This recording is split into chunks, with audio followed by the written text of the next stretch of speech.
अस्सलाम वालेकुम। हम Cambridge international ASN A level mathematics की बुक प्रॉबिलिटी एंड स्टैटिस्टिक्स की कंप्लीट वीडियो सीरीज़ के साथ आपके सामने हाजिर हैं। इस सिलसिले में आज हम एक्सरसाइज 1D स्टार्ट कर रहे हैं।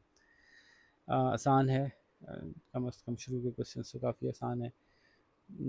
Jamila noted each students answer when her year group was asked to name their favourite colour. ठीक है, सब ने अपने अपने कलर बताए, जमीला ने नोट कर लिए। List the methods of representation that would be suitable for displaying Jamila's data. तो क्या बना ले वो उन कलर्स को, पूरे नामों की लिस्ट लिखे और लिस्ट लिख के एक एक नाम के आगे के कलर लिख दे, तो ये ठीक नहीं है। तो उससे बेहतर ये हो सकता है कि डेटा को परसेंटेज में किसी शक्ल में शो किया जाए। तो उसके लिए जो हमारे पास मुख्तलिफ ऑप्शन अवेलेबल, उनमें से किसी का भी नाम लिख सकते हैं आप, जैसे कि पाई चार्ट होता है, बार ग्राफ होता है, और आपका पिक्टोग्राम हो सकता है, वगैरह वगैरह। ठीक है, बस। फिर Jamila wishes to emphasize that the favorite color of exactly three-quarter of the student is blue. Three-quarter. Okay. Which type of representation from your list do you think would be most effective for Jamila to use? Explain why you have chosen this particular. Quarters के अंदर अगर बात करें, halves में बात करें, तो pie chart बहुत अच्छा होता है क्योंकि इसमें बहुत क्लियरली नज़र आ जाता है कि ये डेटा जो है वो ब्लू है। सो आई बिलीव पाई चार्ट जो है वो बहुत अच्छा। इसी तरह से अगर बार चार्ट लें, एक सिंगल बार बनाएं और इसका आप क्वार्टर निकालें, तो ये भी अच्छा रिप्रेजेंट कर सकता है। तो अ पाई चार्ट और a bar chart can clearly see and it is easily recognizable that this section is 3/4। लिखने की ज़रूरत भी नहीं होती, ये देखते ही पता चल जाता है। 1/4, ये देखते ही पता चल जाता है। अच्छा, 1/4 नहीं है ये, 3/4 है। तो मतलब उल्टा कर दिया मैंने, आप उसको ऐसा समझ लीजिए कि इनकी बात हो रही है। तो वो बहुत इजीली रिकग्नाइजेबल होता है इस तरह से बार चार्ट में या पाई चार्ट में। ये इसका रीज़न लिख देंगे, जनरल पब्लिक के लिए, लेमैन के लिए इसको समझना आसान होता है। क्वेश्चन नंबर 2 है, large number of chickens eggs are individually weighed. The masses are grouped into 9 classes, each of width of 2 grams from 48 to 66 grams. Okay. 48 ग्राम से 66 ग्राम तक के मुख्तलिफ एग्स को वे किया गया है और बहुत सारे एग्स को वे किया है इन्होंने। Name a type of representation, लो ये भी आसान सी बात है। In which the fact could be seen that majority of eggs have masses from 56 to 60। अभी कंटिन्यूस डेटा है ना, कि कुछ के 44 हैं, 48 हैं, कुछ के 46 हैं, 49 हैं, कुछ 50 पे हैं, कुछ 60 पे हैं, कुछ 70 पे हैं, कुछ ऐसे हैं। तो ये जो डेटा शो हो रहा है, और ये कंटिन्यूस हमें पता है कि इन्होंने जो है वो 648 से 66 तक कंटिन्यूस डेटा रख रखा हुआ है। तो ये हिस्टोग्राम से बहुत अच्छा क्लियर हो जाएगा। तो यहाँ आप हिस्टोग्राम लिख सकते हैं।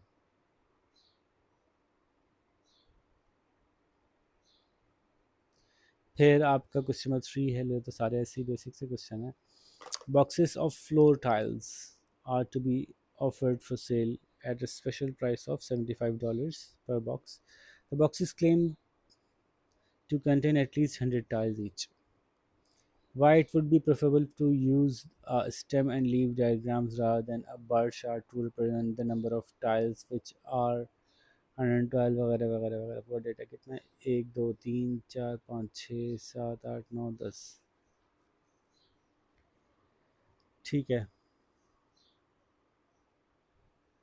अब पहला सवाल में पूछ रहे हैं कि इसको आपने अगर किसी डायग्रामेटिकली शो करना है, कुछ बनाना है, तो अब देखें इतना सा रेंज ही नहीं है ना। 10 5 6 4, 4 से लेकर 16 20 21 तक हैं। तो हर एक के छोटे छोटे छोटे छोटे बार बन जाएंगे, तो ये तो अच्छा नहीं लगेगा देखने में। डेटा इतना है ही नहीं कि बार चार्ट की तरफ जाया जाए। तो डेटा इतना थोड़ा सा है कि ये बहुत कॉम्पैक्ट हो जाएगा स्टेम एंड लीफ के अंदर, तो इसलिए हम इसको स्टेम एंड लीफ से रिप्रेजेंट करेंगे। आसान सी बात है। How may the seller benefit if the numbers 12 till dash are used to draw the stem and leaf diagram instead of the actual number of tiles। तो अगर वो ये ड्रॉ करने के, ये देखने के बजाय, क्योंकि इसमें क्या शो हो रहा है कि टोटल टाइल्स कितने हैं, इसमें शो हो रहा है कि एडिशनल टाइल्स कितने हैं। तो बेसिक सी बात है कि अगर इनको मैं ऐड कर लेता हूँ, let's add them together, can I have the calculator, I mean my mind, and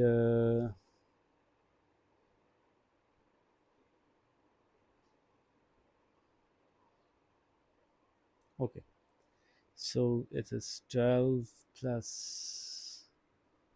16 plus 7 plus 8 plus 21 plus 4 plus 11 plus 6 plus 5 plus 10। सी, ये अगर एड अप हो जाते हैं तो दे बिकम 100, और 100 का तो एक डब्बा है, तो ये एडिशनल टाइल इतने सारे एक्स्ट्रा थोड़े थोड़े थोड़े करके दे रहा है, उतने टाइल उनमें से निकाल के एक नया डब्बा और बनाया जा सकता है जिसको कि प्राइस में पे बेचेगा। इनकी तो कीमत मिलनी ही नहीं है उसको, तो एक्स्ट्रा टाइल जा रहे हैं, 75 ही मिलने हैं।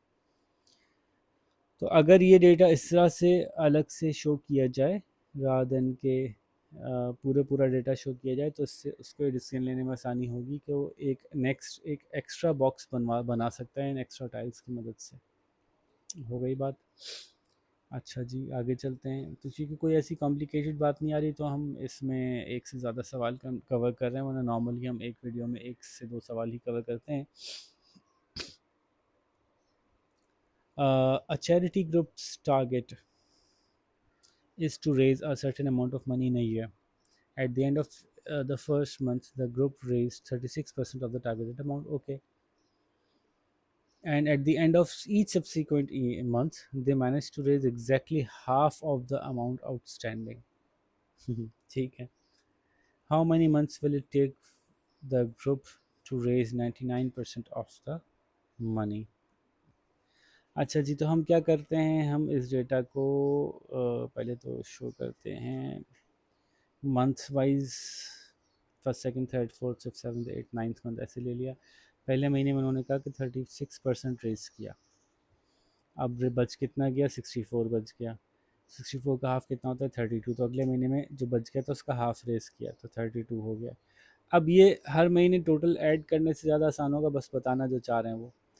तो ये चाह रहे हैं कि ये फ्रीक्वेंसी है, तो आपको कम्यूटेटिव फ्रीक्वेंसी साथ साथ निकालते जाओ तो आपको एग्जैक्टली पता चल जाएगा कि कहाँ रुकना है। बस इतनी सी बात बताना चाह रहे हैं कि आपको कम्यूटेटिव फ्रीक्वेंसी साथ साथ निकालने का फ़ायदा समझ में आ जाए। दिस 36, दिस इज 68, तो 32 को आधा 16 हो गया तो ये बन गया 84, फिर 16 का आधा 8 हो गया तो ये बन गया 92। कहाँ तक जाना था,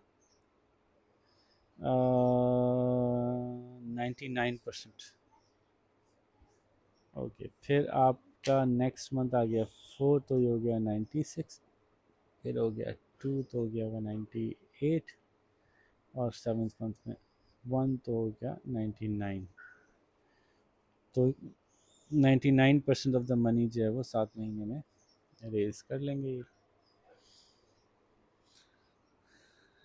और फिर क्वेश्चन क्या है, name the type of representation that will show that the group fails to reach its target by the end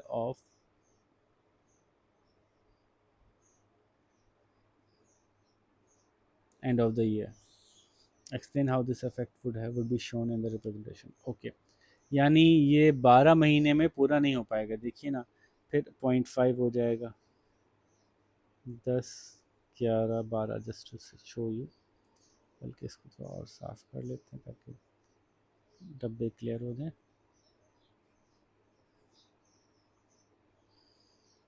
तो ये हो गया 8वां महीना, 9वां, 10 11 और 12, ठीक है।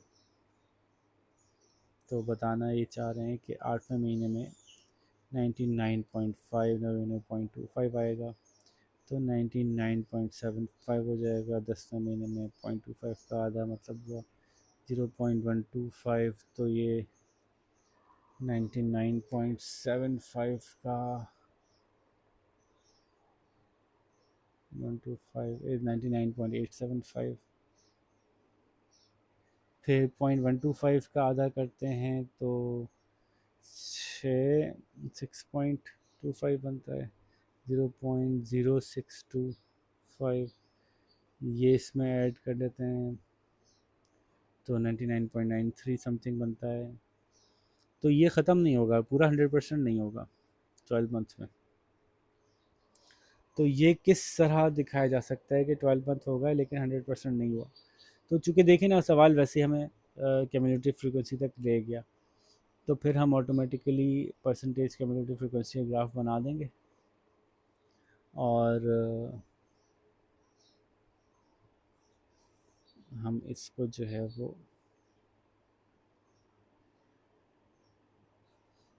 यहाँ पे अगर 100 रखते हैं और यहाँ पे 1 2 3 4 5 6 7 8 9 10 11 12 रखते हैं और ये लेट सपोज 100 की लाइन जा रही है, तो ये ग्राफ ऐसे बनेगा और ये नज़र आएगा कि ये 12वें महीने तक इसने 100 को टच नहीं किया। ठीक है, so this is why we'll use this chart and this is how it will show the data। तो क्वेश्चन नंबर 4 भी डन हो गया। टाइम कितना हुआ है, 11 मिनट। पांचवा सवाल भी निपटा सकते हैं, आसान है। University student measured the Heights of 54 trees in the grounds of primary school as part of a talk on conservation at a school assembly. The students have decided to present the data using one of the following diagrams: frequency density histogram या pie chart.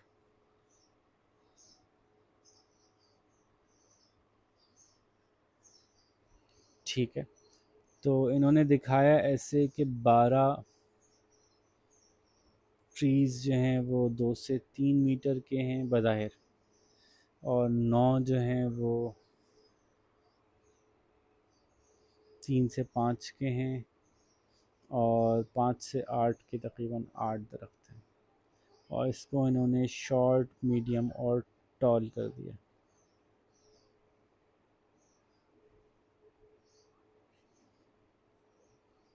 ठीक है, अब सवाल ये है कि give one disadvantage of using each of the representation shown, okay, and name and describe the different type of representation that would be appropriate for the students, for the audience, and that has none of the disadvantages given in part A। ठीक है, देखें, ये frequency density है जो अभी मैं कर रहा था ना, ये फ्रीक्वेंसी नहीं है, फ्रीक्वेंसी डेंसिटी है। दिस मीन्स के 12 दरख्त नहीं थे, 2 से 3 मेजरमेंट मीटर हाइट के 12 दरख्त नहीं हैं, बल्कि तो फ्रीक्वेंसी डेंसिटी तो फ्रीक्वेंसी अपॉन क्लास फिट करके निकालते हैं।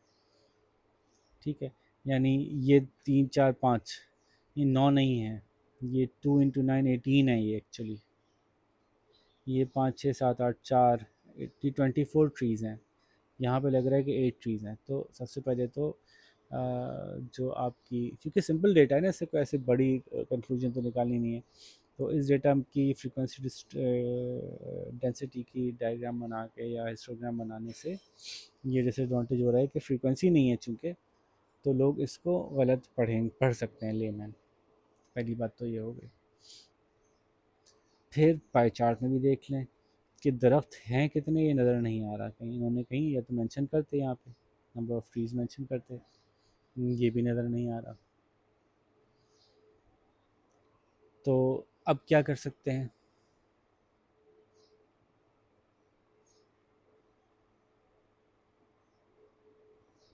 तो इसको करने का एक तरीका तो ये हो सकता था कि पाई चार्ट को ही के अंदर ही नंबर्स भी मेंशन करते कि इतने दरख्त थे, ये इतने दरख्त थे, ये इतने दरख्त थे, जो भी कोई नंबर मेंशन होना चाहिए था। एक तो इससे थोड़ा सा क्लैरिटी आ जाती। और उसके अलावा भी कुछ ले सकते थे, कोई और डायग्राम बना सकते थे। फॉर एग्ज़ाम्पल आप पिक्टोग्राम ले लें, आप